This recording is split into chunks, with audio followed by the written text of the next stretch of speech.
મારા ગુરુ મારું જીવન બની રહે, બની રહે. મારા ગુરુ મારું જીવન બની રહે, બની રહે. મીન સદાય જેમ જળમાહી વાસ ચહે, વાસ ચહે.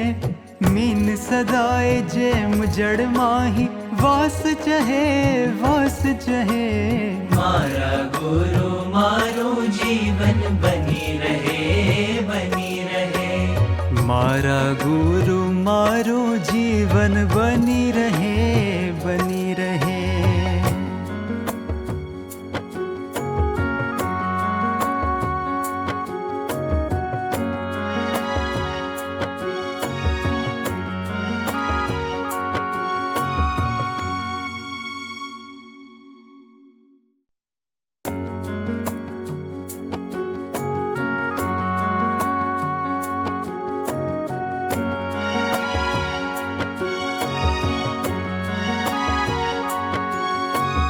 અહો ભાગ્યા અક્ષર મળ્યા પુરુષોત્તમના ધારક.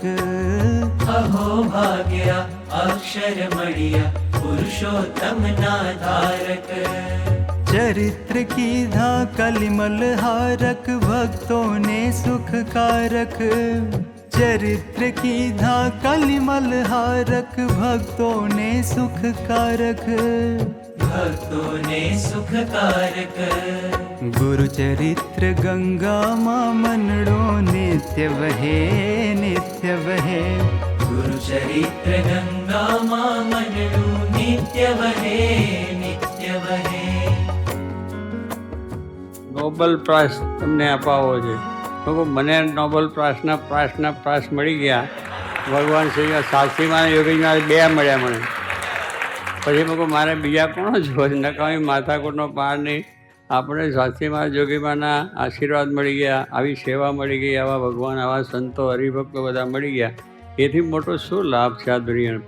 કે યોગી ડોલતા ડેરીમાં ડોલતા આવી રીતે જ્યારે કીર્તન બોલે તો એ સ્વામી આમ બોલે, હાજી ભલા સાધુ હરિ કી સાધ તન કી ઉપાધિ તજે સોય સાધુ.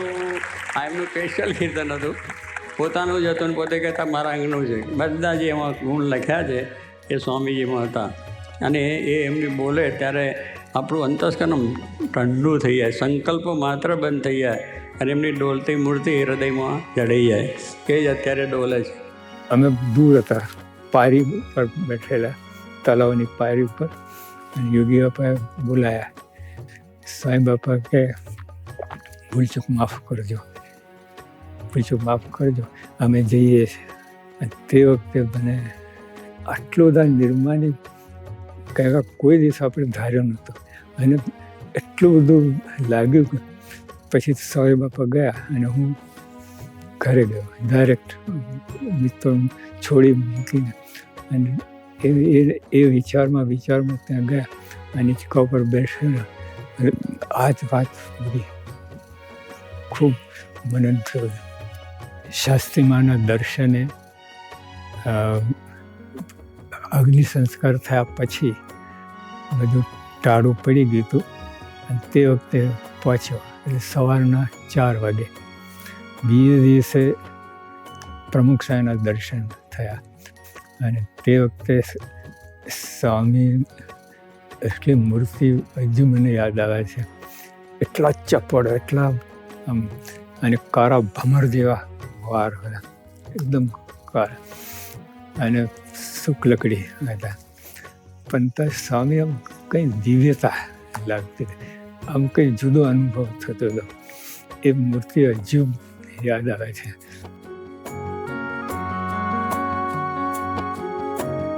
ગુરુ ચરિત્ર ગંગામાં મનડું નિત્ય વહે, નિત્ય વહે.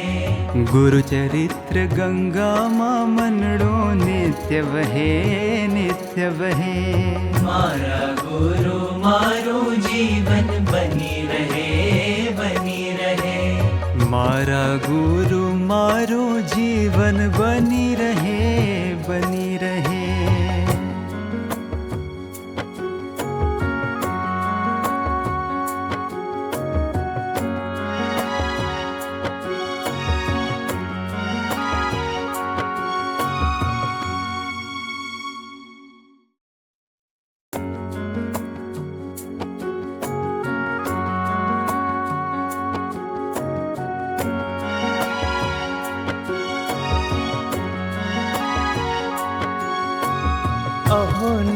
ગુરુની આજ્ઞામાં ટુક ટુક થઈ હો માવું અહોનિશ ગુરુની આજ્ઞામાં ટુક ટુક થઈ હોમાવું રાજીપો લઈને ગુરુ હરિનો ધન્ય ધન્ય થઈ જાવું રાજીપો લઈને ગુરુ હરિનો ધન્ય ધન્ય થઈ જાવું આ ધન્ય ધન્ય થઈ જાવું એ જ ઉગમણી દિશા જે ગુરુવર્ય કહે ગુરુવર્ય કહે એ જો ગમણી દિશા જે ગુરુવર્ય કહે ગુરુવર્ય કહે સારંગપુરમાં આપણે દરવાજો છે, બહાર ગામ તરફ જઈએ એટલે પુલ બાંધ્યો છે તરત. હવે એ પુલ છે એ બાંધવાનું કામ ચાલતું હતું. આટલા જ ગયો એટલે પછી ત્યાં સ્વામીએ સમાચાર પૂછ્યા. આ પુલની વાત હતી, આપણે તો 24 ફૂટનો પહોળો કરવાનો કયો છે, પણ કદાચ 16 ફૂટ કરીએ તો વાંધો નહીં. 16 ફૂટમાં અપડાઉન તો મોટર કરે ને, એટલે મેં કહું ચાલે. પછી સાંજે પછી રાતની સભા થઈ ને એટલે સ્વામીએ પ્રકરણ કઢાવ્યું. આ ભક્તિન ટાઈમનું 86મું પ્રકરણ છે. આ તારે આપણે આ વાત છે આવી હવે કેમ સમજવાની અંદર. એટલે મેં કહું મહારાજ બરાબર છે. કે શું બરાબર? મેં કહું 24 ફૂટનો કરવાનો એ જ. એટલે કહેવાનું શું છે કે આ મોટા પુરુષની આજ્ઞા પાડીએ તો રાજીપો થઈ જાય.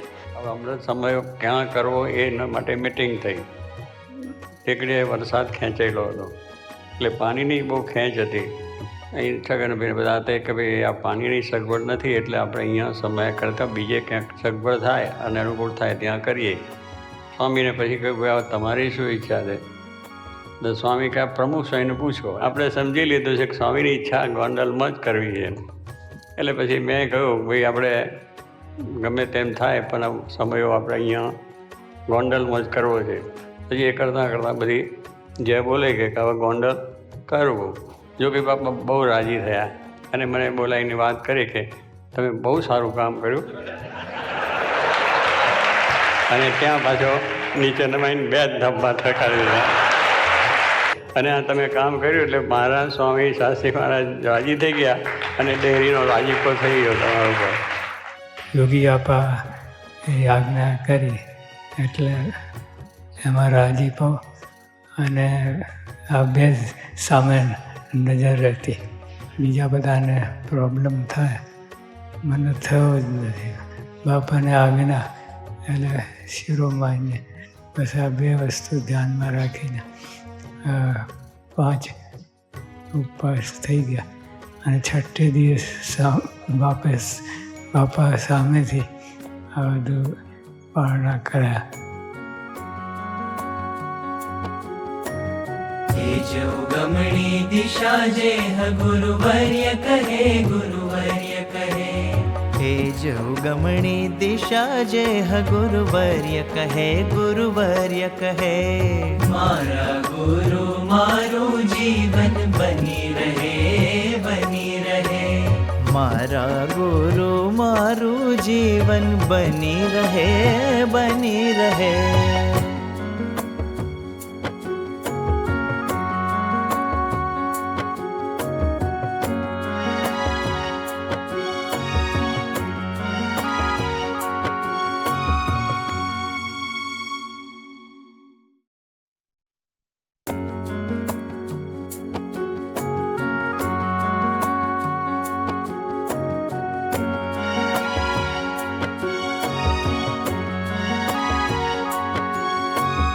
આવ્યો અમૂલ્ય અવસર ગુરુ હરિનો મહિમા ગાવાનો આવ્યો અમૂલ્ય અવસર ગુરુ હરિનો મહિમા ગાવાનો અલૌકિક અદ્ભુત એવી આ વચન તણી સેવાનો અલૌકિક અદ્ભુત એવી આ વચન તણી સેવાનો આ વચન તણી સેવાનો ગુરુ ગુણ ગાને જીવન મારું ધન્ય બને ધન્ય બને ગુરુ ગુણ ગાને જીવન મારું ધન્ય બને ધન્ય બને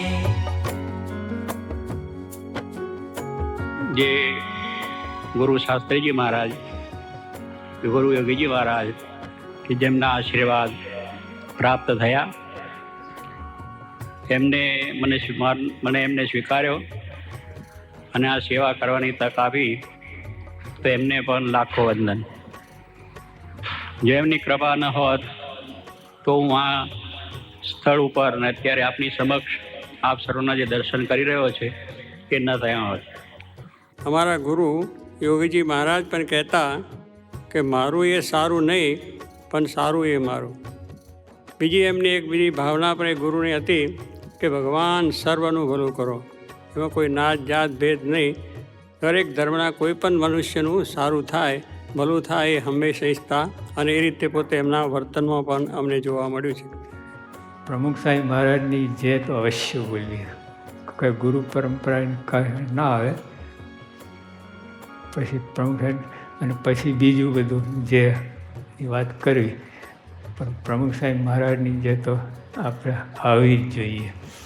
એ તો બહુ મૂંઝવણ થાય, કોઈ આવી રીતે કરે તકલીફ પડે.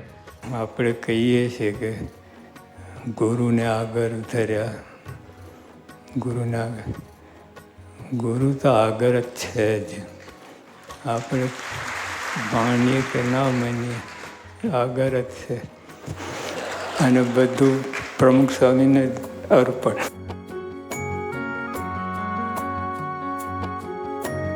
ગુરુ ગુણ ગાને જીવન મારું ધન્ય બને, ધન્ય બને. ગુરુ ગુણ ગાને જીવન મારું ધન્ય બને, ધન્ય બને. મારા ગુરુ મારું જીવન બની રહે,